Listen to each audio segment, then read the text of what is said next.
Então, ou seja, eu não enderecei esta carta a uma cidade específica, mas ela deveria ser lida naquela região, entendeu? Então esta carta originalmente era uma carta circular, mas acabou recebendo o nome de Éfeso, ou de aos Efésios, porque ela foi preservada na cidade de Éfeso, e aí um copista resolveu acrescentar a palavra Éfeso aqui, ok? Vamos lá então? Então vamos lá.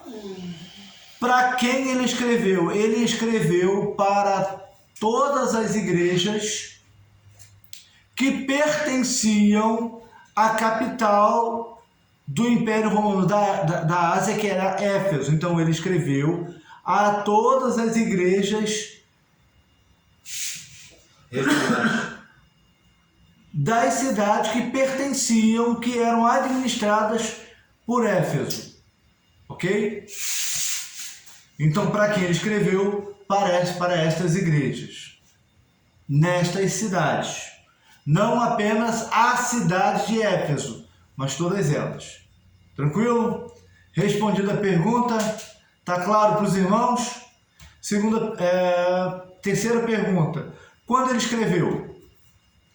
E aqui fica mais fácil a gente dizer quando, que data ele escreveu, ainda que essa data seja uma data aproximada.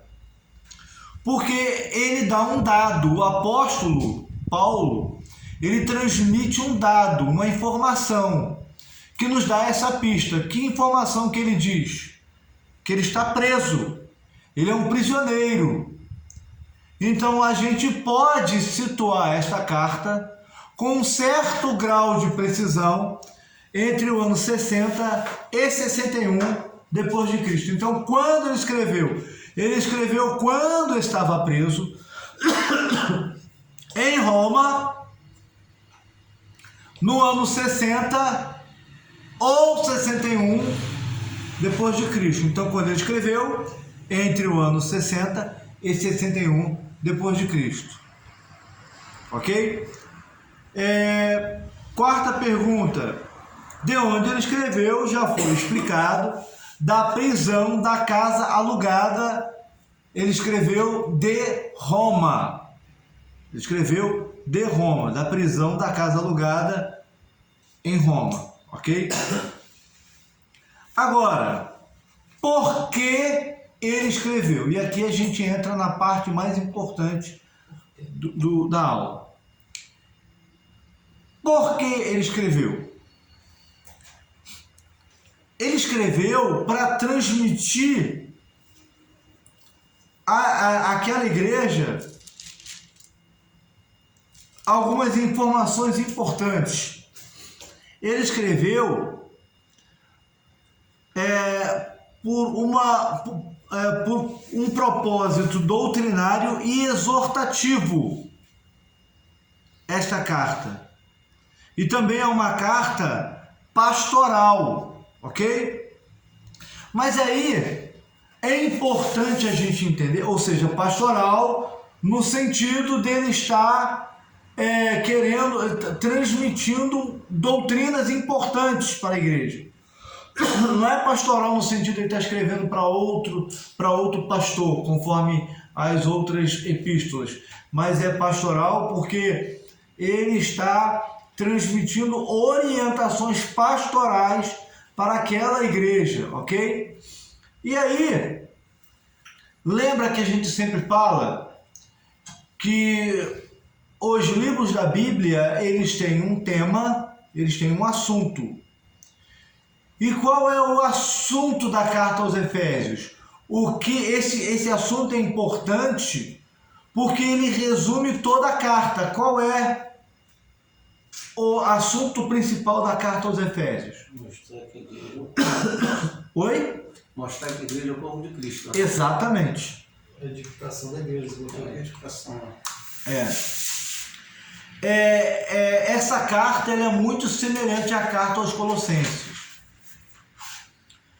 A diferença da carta aos Colossenses e da carta aos Efésios é que na carta aos Efésios o apóstolo Paulo ele dá mais ênfase à igreja como corpo de Cristo.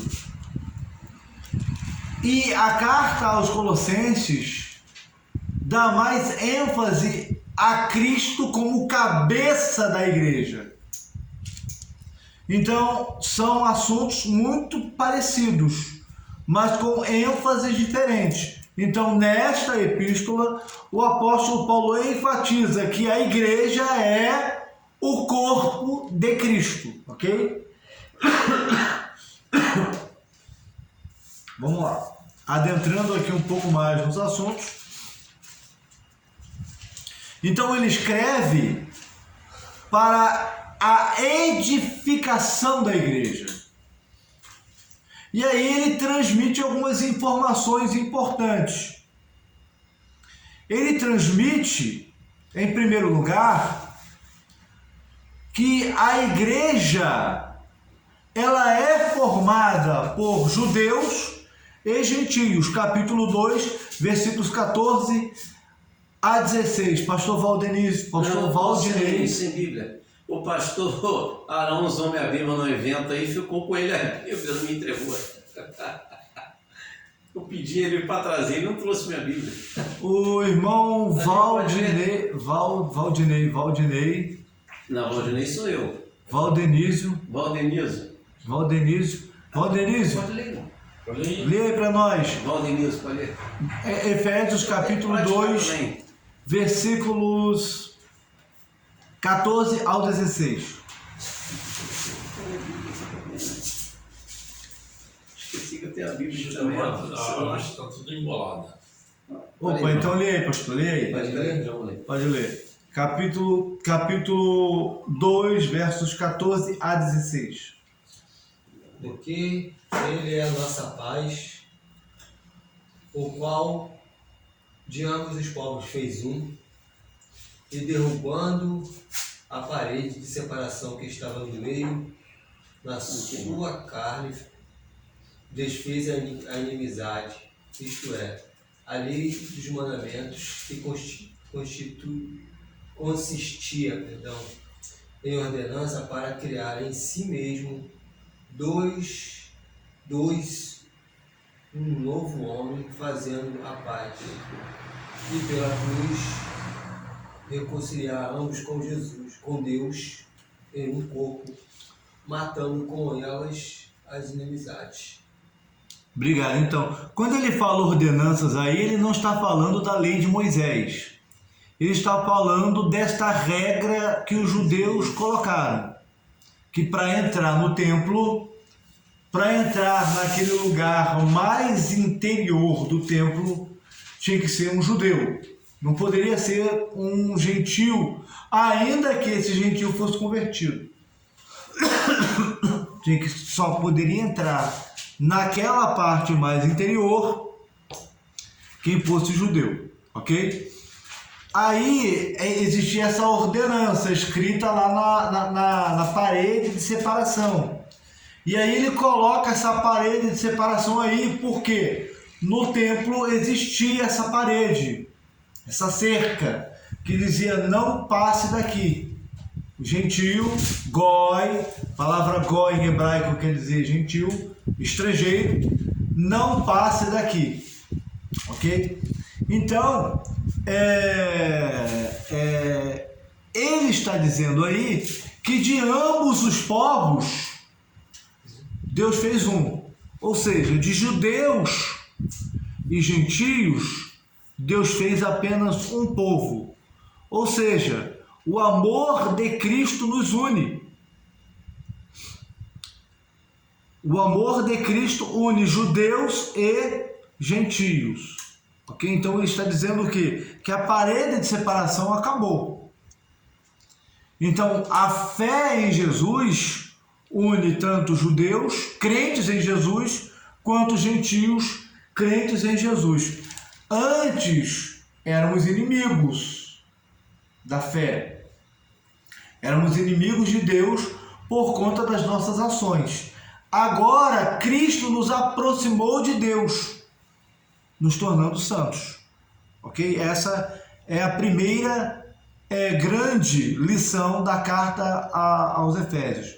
E aí, lembrando que ele sempre está falando sobre o corpo. Nosso irmão, Alex, ele leu ali mais uma vez a palavra corpo, ou seja, a igreja enquanto corpo de Cristo.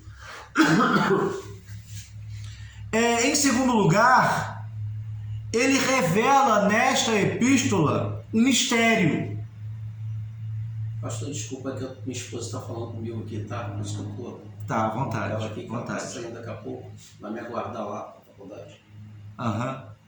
Falta quantos minutos aí para as 9? Falta 14 minutos. Então, antes disso a gente acaba. Entendeu?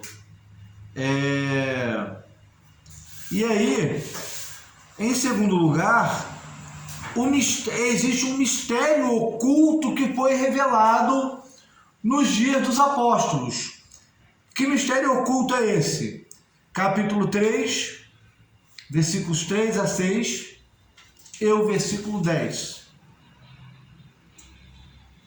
Capítulo 3, Versos 3 a 6 e o versículo 10. já está aqui, já está aqui. Como pela revelação me foi manifestado o ministério, conforme acima em poucas palavras vos escrevi. Pelo que, quando ledes, podeis perceber a minha compreensão no ministério de Cristo. Até onde, meu amado? Até o 6. O qual em outras gerações não foi manifestado aos filhos dos homens, como se revelou agora no Espírito aos seus santos apóstolos e profetas.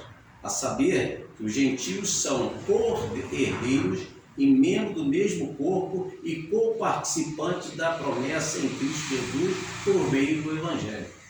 Até o 6. Até o 6. E o 10. O 10 vai dizer que, para que agora seja manifestada por meio da igreja aos principados e potestades nas regiões celestes. Então, olha, o que foi revelado hoje, que estava oculto, que era um mistério? A igreja, ou seja, a comunidade daqueles que acreditam que Jesus é o Messias. Ok? Em terceiro lugar, o apóstolo Paulo, ele transmite algumas bênçãos que a igreja recebeu. Ou seja, que os crentes em Jesus receberam. Que bênçãos são essas? Primeira bênção é a bênção da santidade, capítulo 1, versículo 4. Versículo 4. Aqui. Como também nos elegeu nele, antes da fundação do mundo, para sermos santos e irrepreensíveis diante dele em amor. Então, a primeira bênção que nós recebemos, quando cremos em Jesus, é a bênção antes da fundação, para sermos de sermos santos diante dele em amor. Exato, é a bênção de sermos santos. O que é ser santo? Ser santo, a palavra santo, do hebraico kadosh e do grego hagios, exatamente, irmão Alex, significa ser separado.